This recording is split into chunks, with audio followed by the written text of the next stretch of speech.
Hello guys, I hope you all are doing good. तो guys आज AFCAT का exam था। तो गाइस इस बार एफकेट का एग्ज़ाम एक ही शिफ्ट में हो रहा है, इसलिए आपके जो रॉ मार्क्स हैं वही आपके फाइनल मार्क्स होंगे। Okay, now let's jump to the discussion कि एफकेट का एग्ज़ाम था कैसा और मेरा गया कैसा। ओके गाइस, तो सबसे पहले बात करते हैं मैथ्स के सेक्शन की। तो मैथ्स में 20 क्वेश्चंस होते हैं और मुझे लगा कि उसमें से 15 या 16 क्वेश्चन तो डुएबल हैं और जिनकी मैथ्स अच्छी है वो 20 में से 20 भी कर सकते हैं। तो मैथ्स का मैं बोलूँगा वो थोड़ी सी ईजियर साइड पे थी। Now coming to English, English में 30 क्वेश्चंस थे and transformative sentence, P Q R S आया, वो कैब आई, मतलब इंग्लिश काफ़ी सही लेवल की आई थी। इंग्लिश का जो सेक्शन था वो मुझे थोड़ा सा डिफ़िकल्ट लगा। तो इंग्लिश मुझे ट्रिकी लगा, तो इसमें जो नंबर ऑफ़ अटेम्प्ट्स हैं मतलब करेक्ट अटेम्प्ट्स वो भी कम ही होंगे, तो I think 18 to 20 is really good. GK की बात करें तो जीके बहुत ही डिस्ट्रीब्यूटेड थी, तो इसमें हर एक सेक्शन से पूछा था, बट जो डिफेंस जीके थी उसका वेटेज मुझे थोड़ा कम लगा, एक या दो ही क्वेश्चन थे, तो उसमें और क्वेश्चन मैं एक्सपेक्ट कर रहा था। और जो करंट अफेयर थे वो भी हल्के से ट्रिकी थे, तो I think 14 to 16 will be a good attempt. Now we come to the reasoning. Reasoning काफ़ी शॉकिंग थी मेरे लिए। रीजनिंग में मैं कॉन्फिडेंट था और मेरी तरह बहुत सारे लोग कॉन्फिडेंट होंगे कि रीजनिंग आराम से निकल जाएगी और रीजनिंग में अच्छे मार्क्स सिक्योर हो जाएंगे, बट इसमें रीजनिंग बहुत लेंदी, बहुत ट्रिकी और काफ़ी डिफ़िकल्ट मतलब मुझे लगी, और लेंदी बहुत ज़्यादा लगी डिफ़िकल्ट से ज़्यादा। ओवरऑल मैं ये पेपर मॉडरेट से थोड़ा सा ऊपर के साइड में रखूँगा। Before coming to my attempt and expected cut off, हम हर सेक्शन के कुछ कुछ क्वेश्चन डिस्कस कर लेते हैं। मैथ्स में एक क्वेश्चन था जिसमें हमको एस आई सी आई के 2 ईयर का डिफरेंस था वो निकालना था।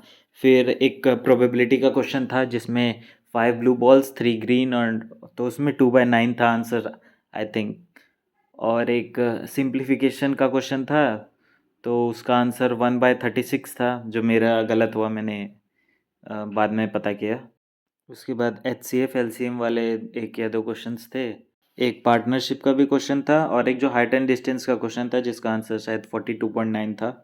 अब बात करें इंग्लिश की, तो इंग्लिश में एक इडियम था कि टू राइड ऑन चैंक्स मोर, तो उसका आंसर था ट्रेवल ऑन फुट, जो मेरा गलत हुआ। फिर उसमें एक अलार्सिटी का भी कुछ पूछा था। अलार्सिटी का मतलब तो फुल ऑफ एनर्जी होता है, तो उसका अपोजिट पूछा था शायद। फ्लैटरी का शायद सिनोनिम पूछा था, साइकोफेंसी था। रेमेडी वाला कोई क्वेश्चन था, क्योर ऑफ अ रेमेडी, तो उसका पेनेकिया था, लेकिन मेरा आंसर गलत हो गया। फिर जीएस की बात करें तो मैंने याद किया था कि Laureus sports person of the year कौन है, मार्को डुप्लेंटिस, हम फीमेल में सिमोन बाइल्स थी।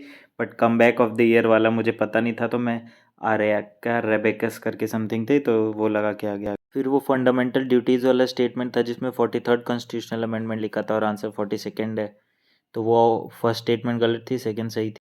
फिर एक बैटल ऑफ स्टेलिंगग्रेड वाला क्वेश्चन था, तो जिसका आंसर वर्ल्ड वॉर 2 होगा। फिर एमएसएमई के लिए एक फाइनेंशियल इंस्टीट्यूशन सेटअप हुआ था, तो वो सिडबी था। अब बात आती है रीजनिंग की, तो रीजनिंग में जो कोडिंग डिकोडिंग क्वेश्चन थे वो बहुत ही लेंदी थे, बहुत ही क्रेजी थे, क्योंकि एक ही की दो दो कोडिंग दे दी थी और मैच द फॉलोइंग टाइप में दिया था। और एक वो जो क्वेश्चन था जिसमें पी और क्यू था सेंटर में लिखा और उसके अगल बगल नंबर लिखे थे, तो वो समझ नहीं आया, वो एक क्वेश्चन मैंने छोड़ ही दिया, उसमें रिस्क भी नहीं लिया क्योंकि कुछ समझ नहीं आ रहा था। और ऐसे जो काफ़ी क्वेश्चन थे जो काफ़ी लेंदी थे, टाइम लगा, और उनके जो पैटर्न थे वो भी डिफ़िकल्ट थे। अब बात आती है कि मेरा एग्ज़ाम कैसा गया। तो मैंने मैथ्स में शायद 19 अटेम्प्ट किए थे एंड आई थिंक 15 टू 16 सही होने चाहिए। इंग्लिश का मैं कुछ नहीं कह सकता और नंबर ऑफ़ अटेम्प्ट भी नहीं पता, 24 25। जीएस में मैंने थोड़े से ओवर अटेम्प्ट कर दिए, इस वजह से मुझे लग रहा है कि बहुत ज़्यादा गलत होगा। एंड रीजनिंग में भी मैंने ठीक ठाक अटेम्प्ट किए थे, मतलब वो एक क्वेश्चन छोड़ा था, और टोटल मेरे अटेम्प्ट 85 87 कुछ ऐसे थे। अब तो जब आंसर की आएगी वही बताएगी कि कितना सही गया एग्ज़ाम, कितना ख़राब गया, एंड देन रिजल्ट आएगा, वो बताएगा कि कट ऑफ क्लियर हुई कि नहीं। आई थिंक इस बार की कट ऑफ 128 से 132 के बीच में जाएगी, but that's just a bold prediction कि मुझे पेपर कैसा लगा और मेरा पेपर कैसा गया उस हिसाब से। गाइज आप लोग भी कमेंट सेक्शन में अपने नंबर ऑफ़ अटेम्प्ट बताइए और बताइए कि आपको कौन सा सेक्शन मुश्किल लगा एंड आपको क्या लगता है कट ऑफ कितनी जाएगी। Thank you guys for watching the video, see you next time, till then take care.